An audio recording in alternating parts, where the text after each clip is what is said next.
अमरीकी सदर ट्रंप आबनाए हुर्मुज खुलवाने में मदद न देने पर दुनिया से नाराज हो गए हैं। किसी को ताना दिया और किसी को धमकी। ओवल ऑफिस में कहा है कि हमने नेटो के दिफा पर अरबों डॉलर खर्च कर दिए, हमारे दिफा के लिए वो मौजूद नहीं। इससे पहले प्रेस कॉन्फ्रेंस में शिकवा किया कि हम 40 साल से आपकी हिफाजत कर रहे हैं और आप इस जंग में शामिल नहीं होना चाहते। कुछ ममालिक आबनाए हुर्मुज में मदद के लिए पुरजोश नहीं है। हमने उन्हें खौफनाक बैरूनी खतरात से बचाया है। चीन, जापान, कोरिया और दीगर मुल्कों से फिर मदद मांग ली।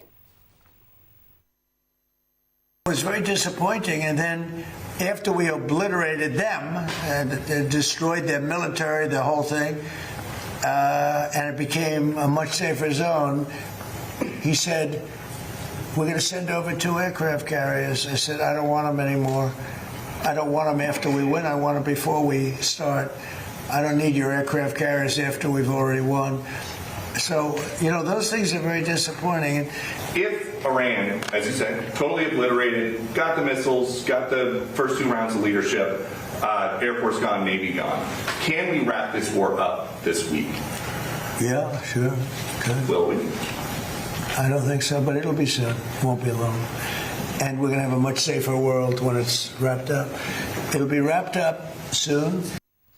ईरान की मुसल्लह फ़ौज के मरकज़ी कमान ख़ातमुल अंबिया हेडक्वार्टर के तर्जुमान इब्राहिम जुल्फ़िकारी का कहना है कि जंग का फ़ैसला सोशल मीडिया नहीं बल्कि मैदान जंग में होता है। अमरीकी सदर डोनाल्ड ट्रंप के बयानात पर रद्दअमल में उन्होंने कहा है कि जंगों का फ़ैसला सोशल मीडिया पर नहीं बल्कि मैदान जंग में होता है। उनका मज़ीद कहना था कि अमरीकी ऑपरेशन का नाम एपिक फ्यूरी के बजाय एपिक फियर होना चाहिए।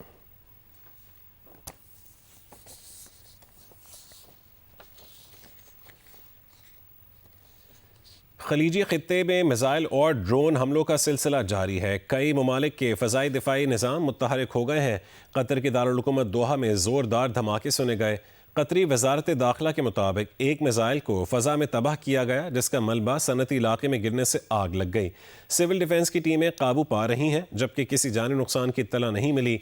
मुत्तहिदा अरब अमारात की वजारत दिफा का कहना है कि फ़ज़ाई दिफाई निज़ाम ईरान से आने वाले मिसाइल और ड्रोन हमले रोकने की कोशिश कर रहे हैं, जबकि अमाराती हुक्काम का कहना है कि अबूधाबी के इलाके बनियास में मिसाइल के टुकड़े गिरने से एक पाकिस्तानी जाँ बहक हो गया। बरतानवी मैरीटाइम एजेंसी के मुताबिक फुजैरा के करीब ऑयल टैंकर पर नामालूम प्रोजेक्टाइल से हमला किया गया। जहाज़ को मामूली नुकसान पहुँचा, ताहम अमला महफूज रहा। सऊदी वजारत दिफा के मुताबिक चंद घंटों में मशरक़ी इलाके में 12 ड्रोन मार गिराए गए। कुवैती नेशनल गार्ड्स ने भी एक ड्रोन मार गिराने की तस्दीक कर दी है। अरब मीडिया के मुताबिक इराक़ के दारुल हुकूमत बगदाद में एयरपोर्ट के करीब अमरीकी सफारती तनसीब पर रॉकेटों और ड्रोन से हमला किया गया, जबकि जदीरा के इलाके में ईरान नवाज अल हश्द उल शाबी के हेडक्वार्टर पर फ़ज़ाई हमले में 4 अफराद हलाक हो गए।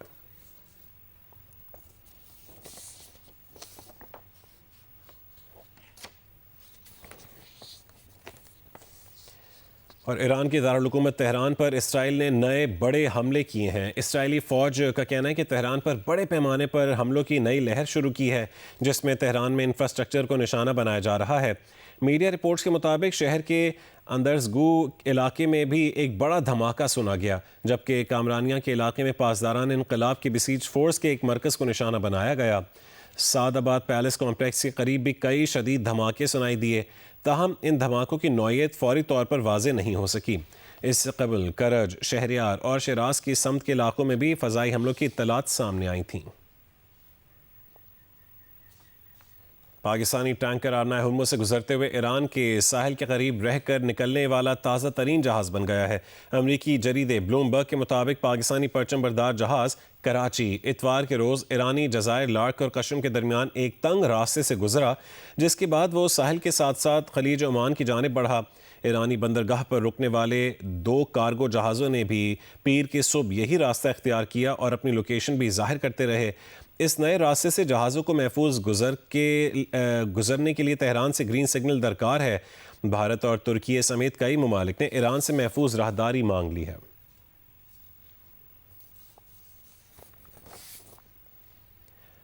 ईरान में पाकिस्तान के सफ़ीर मुदस्सिर टीपू का कहना है कि पाकिस्तान को तिजारत और ट्रांजिट तिजारत के लिए मुकम्मल सहूलत फराहम करने पर हुकूमत ईरान के शुक्रगुजार हैं। ईरान ने मुश्किल हालात में पाकिस्तान की ईरान के साथ तिजारत और ट्रांजिट तिजारत के लिए भी मुकम्मल सहूलत फराहम की। मुदस्सिर टीपू ने कहा है कि पाकिस्तान और ईरान के दरमियान ज़मीनी सरहद मामूल के मुताबिक फ़ाल और तिजारती सरगर्मियाँ जारी हैं। पाकिस्तान भी तेहरान के साथ भरपूर ताउन कर रहा है ताकि जारी सूरत हाल के बावजूद तिजारत मुतासिर ना हो। तिजारती रश और मसाइल को बाहमी कोशिशों से हल किया जा रहा है। पाकिस्तानी सफारत खाना ईरान और पाकिस्तान में सरकारी और निजी स्टेक होल्डर से मुसलसल राबते में है।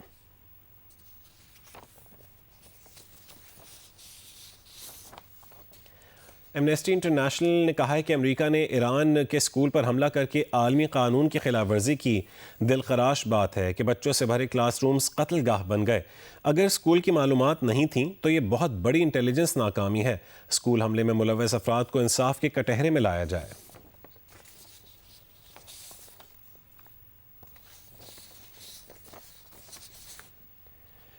कनाडा, फ्रांस, जर्मनी, बरतानिया ने लेबनान में बड़े इसराइली ज़मीनी हमले के खिलाफ खबरदार कर दिया।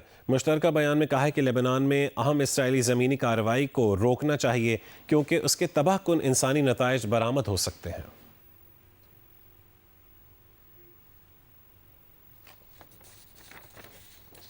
ईरान के जवाबी हमलों के दौरान खलीज में अमरीका की 17 तनसीबात को नुकसान पहुंचाया जा चुका है।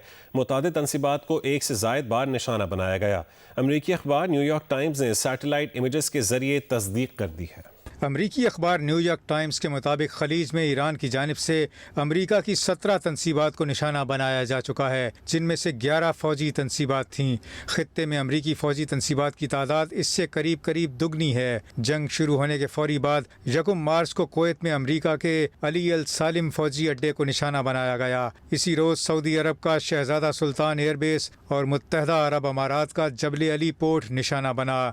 1 मार्च को ही ईरान ने इराक में अरबेल एयरपोर्ट और बहरीन में अमरीकी बहरिया के 5वें बहरी बेड़े के हेड ऑफिस को निशाना बनाया। 2 मार्च को कुवैत के शोएबा पोर्ट पर हमला हुआ। 3 मार्च को मुत्तहदा अरब अमारात में अज़फ़रा एयरबेस निशाने पर आया। 4 मार्च को उर्दन में मुवफ़्फ़िक़ साल्ती में अमरीकी राडार सिस्टम को तबाह कर दिया गया। 4 मार्च को कुवैत में कैंप आरिफ जान और 5 मार्च को कुवैत ही में कैंप बोरिंग पर हमले हुए। 9 मार्च को ईरान ने कतर में अल उदैद के अमरीकी फ़ौजी अड्डे को निशाना बनाया। इसके अलावा सऊदी दारुल हुकूमत रियाज़ में अमरीकी सिफारत खाने को भी निशाना बनाया जा चुका है। कुवैत में अमरीकी सिफारत खाने और दुबई में अमरीकी कौंसलेट पर भी हमला किया जा चुका है। न्यूयॉर्क टाइम्स के मुताबिक उसने इन हमलों की तस्दीक के लिए high resolution commercial satellite images, काबिल तस्दीक मीडिया वीडियोज़, अमरीकी हुक्काम और ईरानी रियासती मीडिया के बयानात को बुनियाद बनाया है। अखबार के मुताबिक ईरान ने जिस शिद्दत से जवाबी हमले किए हैं, उनसे मालूम होता है कि ईरान हमले के लिए उससे ज़्यादा तैयार था जितना ट्रंप इंतज़ामिया को अंदाज़ा था। अखबार के मुताबिक इस रिपोर्ट के लिए जो इमेज दिखाए जा रहे हैं उन्हें जूम आउट करके पेश किया जा रहा है ताकि इन इमेजेस की बारीक तफसीलात नज़र न आ सकें।